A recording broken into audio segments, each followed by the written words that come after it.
gonna do some bacon. Not B-A-C-O-N, it's B-A-K-I-N-G.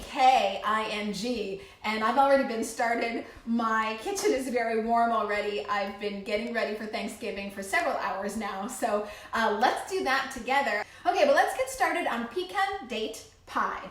Set your oven to 350, and here's what I like to say. I make my own pie crust, and the reason I do that is because every commercial pie crust I've ever seen has palm oil in it. No way, nuh-uh, not gonna do it. You guys all know why. We love orangutans and the palm forest in Indonesia, so no palm oil deforestation. I just found this at Kroger's, bran flakes. Anyways, like always, read the labels. And you can easily see you can get things without palm oil. Okay, handy dandy food processor. I'm making my own crust. So I love a bran crust because it's already sweet, and believe me, we're gonna make it a lot sweeter. Just to reiterate, people, this is not a health food. So if you are following Dr. Esselstyn, I'm actually taking Dr. T. Colin Campbell's class right now, and yes, just to be clear, he would not approve. So this is a once a year, maybe twice a year kind of recipe that we make. Okay, so I've put in my bran flakes. I warned you, not healthy. Okay, and I love Miyoko's butter, but here we are. We're about to add Miyoko's butter, and quite a lot, to be quite frank about it. About 2/3 of a cup of butter. And we're gonna keep going with things that add calories and aren't great for your health. I've got a 1/2 cup of brown sugar right here. And then things that I do like. Cinnamon, and I go crazy with this stuff. So at this point, I always talk about this on this show. Cooking is really up to you. So if you don't like cinnamon, of course, don't use it. And if you love it like I do, just go to town. So I really sprinkle healthy amounts. I mean, I guess you could count it out like a teaspoon here and a teaspoon there, but I just really enjoy this. Now, I don't put nutmeg in mine, but 'tis the season for that kind of thing. So if you really do like nutmeg, go right ahead.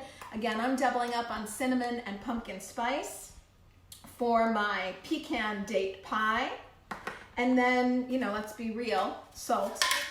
And a hefty amount of salt. Okay, so now I'm just going to make my own crust. Here we go. I'm mixing the bran, butter, sugar, salt, and some pumpkin spice and cinnamon spice. And I did already set my oven to 350. So I prefer this, again, if you look at the ingredients, which we all do, on any of these commercial pie crusts, gross. So I would much rather do this with Miyoko's butter, even if this is not a low-cal meal.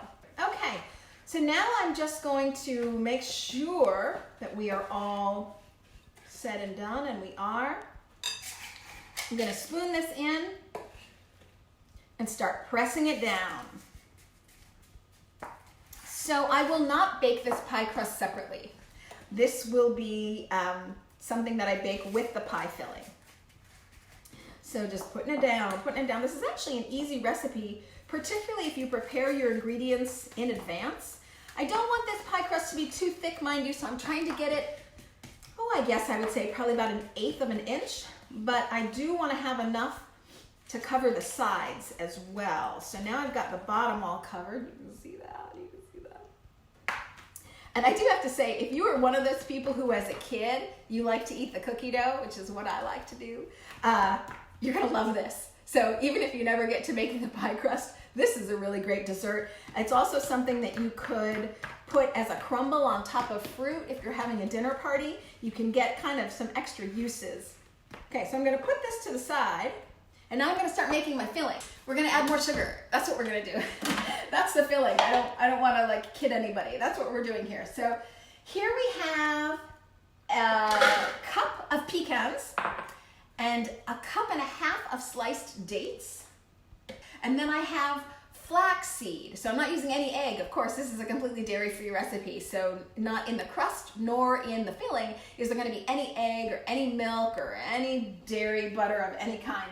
So the flaxseed is crushed, ground flaxseed is going to help me keep that as it should be.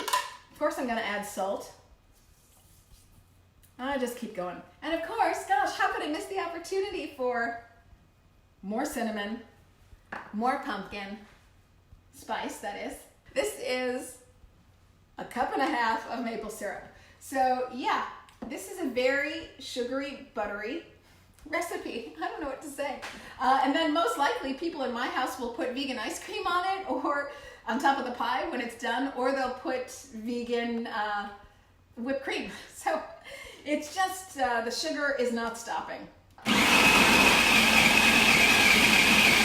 gonna get out my pecan.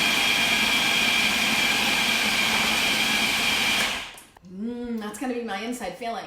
Okay, so I'm gonna lay down pecans just on the bottom of this. Okay, all of these pecans are lying down on the floor of my pie, which is great.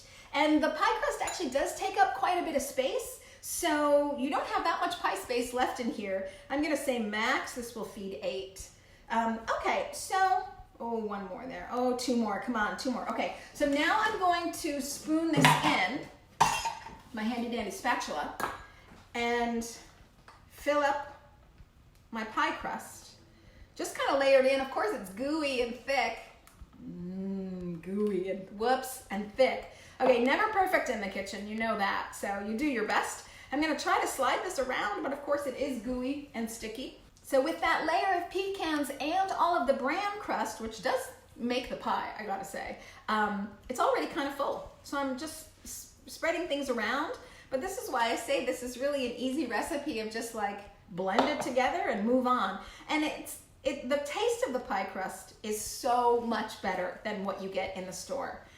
You can really tell the ingredients are that much better and better for you relative to this is a not healthy recipe. Yeah, this is a sweet treat for sure. I like to layer with pecans on the top. I just do a nice, I mean, I guess it doesn't have to be uniform. I just end up doing it. Now, a thing about the bran crust, it cooks really fast. So I think a regular pecan pie might be 45 minutes or something like this.